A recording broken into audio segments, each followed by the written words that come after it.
Welcome back to the Brain First Parenting Podcast. I'm your host, Eileen Devine. I am so happy to be back with you for another episode. And this particular episode, it came to mind when I was on a flight last spring. It was from Boise, Idaho, back to my home in Portland, Oregon. And I had just attended a caregiving conference. So this conference was designed, it was offered to family members who are in the caregiving role and also professionals who are in any sort of caregiving role. This conference offered sessions on topics like safety planning, de-escalation, self-regulation, balancing caregiving with personal well-being, various caregiver approaches. So really anything that you can imagine that has to do with a role that someone might be in when they are responsible for the care and support of another person. So the reason I was there was I was asked to give the lunch keynote, and this keynote was focused on managing the toll of caregiving and building resiliency. Let me tell you, that is a very tough topic to cover in just 45 minutes. There is so much that can be said. There's so much that needs to be said about this topic that is so common amongst the caregivers that I work with, being parents of kids with complex needs and challenges. But I was up for the challenge. I was happy to be asked to talk about it, even if I only had 45 minutes, because it is such a hard but common reality for the parents that I work with. And it is often unrecognized, it is not acknowledged, or if it is recognized, it's often not seen for what it is, meaning the severity and the intensity of that experience is downplayed, it's minimized by those who are surrounding that caregiver, the person in that role, but oftentimes by the caregiver themselves too. So anyways, I'm back on this flight from Boise following the conference, and I kept thinking about one statement that I made during this lunch keynote and how I had dozens of people coming up and mentioning it to me and talking to me about it really the rest of the conference, the rest of the time that I was there. It clearly struck a chord with folks who were in the room listening, and so I thought, well, if it's helpful to them to hear this, then I bet it would be helpful for folks who are listening in to the podcast to hear about it too. So here we are. That's what's going to be the focus of today's episode. So this one statement that I made that resonated with so many of the participants in attendance was that caregiver burnout has proven to be, from the research, a contagious syndrome. Caregiver burnout is a contagious syndrome. Now, I think you know that the researchers that I'm referencing, they're not talking about caregiver burnout being some sort of infectious disease, right? What they're speaking about is the social, the emotional, the physiological transmission of burnout. And this is in families, in communities, on teams of professionals who do this work, supporting their complex clients or students. Burnout can spread from one person to another. I know that many of you listening are very familiar with caregiver burnout. I know this because I spend my days talking to parents just like you and professionals about this very thing. But just so we're on the same page, I want to give you the official definition from the research, what caregiver burnout is. Caregiver burnout is the demoralization, the disillusionment, the cynicism, and physical, mental, and emotional exhaustion that occurs frequently amongst individuals who are responsible for the constant care of another individual. Okay? So as I alluded to earlier, many of these professionals, many of these parents that I am in conversation with don't actually recognize that they're deep in caregiver burnout when it's happening. And so they wonder, like, what the heck is wrong with me, right? Why does every aspect of life feel completely overwhelming and unmanageable?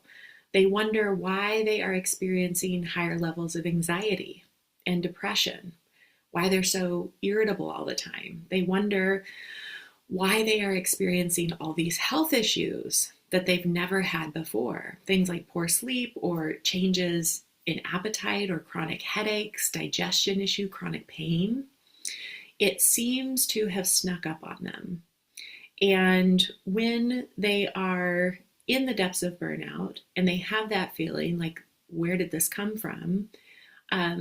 They don't have any sense of the fact that this is building for, in many cases, years and years and years. That it actually has been this slow accumulation of burnout over time. Okay, so let's get back to what I started this podcast talking about, which was caregiver burnout being a contagious syndrome. Why is that so important for us to recognize and to understand? It is hard on your nervous system when you live with or you are responsible for the care of someone who also has a fragile nervous system, someone who may frequently dip into dysregulation, right? The smallest pieces may set them off or cause them distress. You see big behavioral symptoms. We can become fragile ourselves as a result of this, and if we don't attend to our own nervous system, that can lead to burnout. Caregiver burnout or nervous system burnout, they are one and the same. We're talking about the same thing, no matter which categorization resonates with you most. So you may have noticed that I said it can potentially lead to burnout. It's not inevitable, but it's very common. So how do we prevent this from happening? We do things to build our resilience each day. And one of those major resilience building activities is being in connection with others who have a steady regulated nervous system and can provide us with a reliable source of co-regulation. That heals our nervous system. Their regulated presence is a buffer influence for our more fragile nervous system. It helps us recover. It helps us come back into regulation. It heals. The flip side of this is also true. If we are in the company of others who are chronically dysregulated, this has a contagion effect, right? So we can be a buffer or triggering influence to those around us. What we're talking about here is the triggering influence. It will be a triggering influence to our nervous system, not a buffer. This is what it's meant about caregiver burnout being a contagious syndrome. This is why I always say to parents and professionals who are very fragile for understandable reasons, fragile from this nervous system perspective, you need to choose your support wisely, right? So it's so important, it's essential actually to our well-being and our healing to find communities of support where people in that community can relate to what you're going through, where you feel fully seen and heard.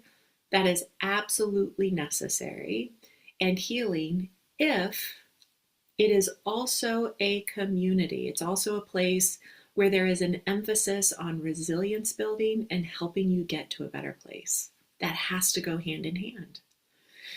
If it is a place where the conversation is just one of how hard things are, and it is a place where there is this overwhelming feeling of hopelessness and helplessness, that will have a contagious effect on you.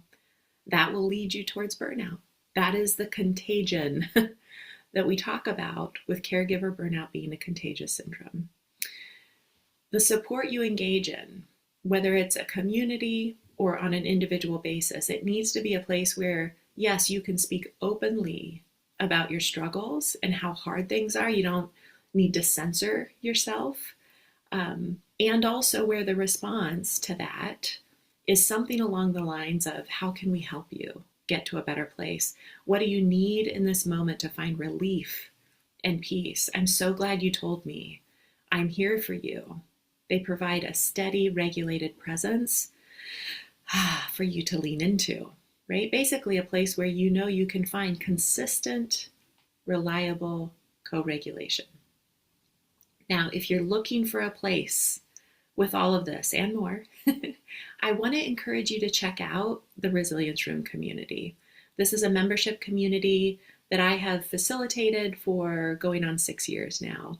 We open our doors every so often throughout the year for new members. And at the time of this episode going live, we're getting ready to do just that. But anytime that you're listening to this, even if it's not in real time when it's been released, you can join the waitlist so that you don't miss when we open our doors next for new members to come in and join us. So you can join that waitlist at go.eileendivine.com/waitlist. And I'll also include that link in the show notes. Alrighty, thanks as always for listening in, and until next time, take care.